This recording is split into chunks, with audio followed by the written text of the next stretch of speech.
Fanatizmi në mendimin islam.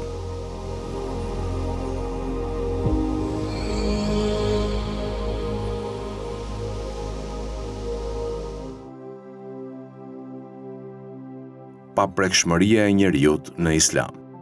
Sipas parimeve të islamit, jeta e njeriut, pasuria dhe nderi i tij janë të respektuara dhe nuk lejohet cënimi i tyre.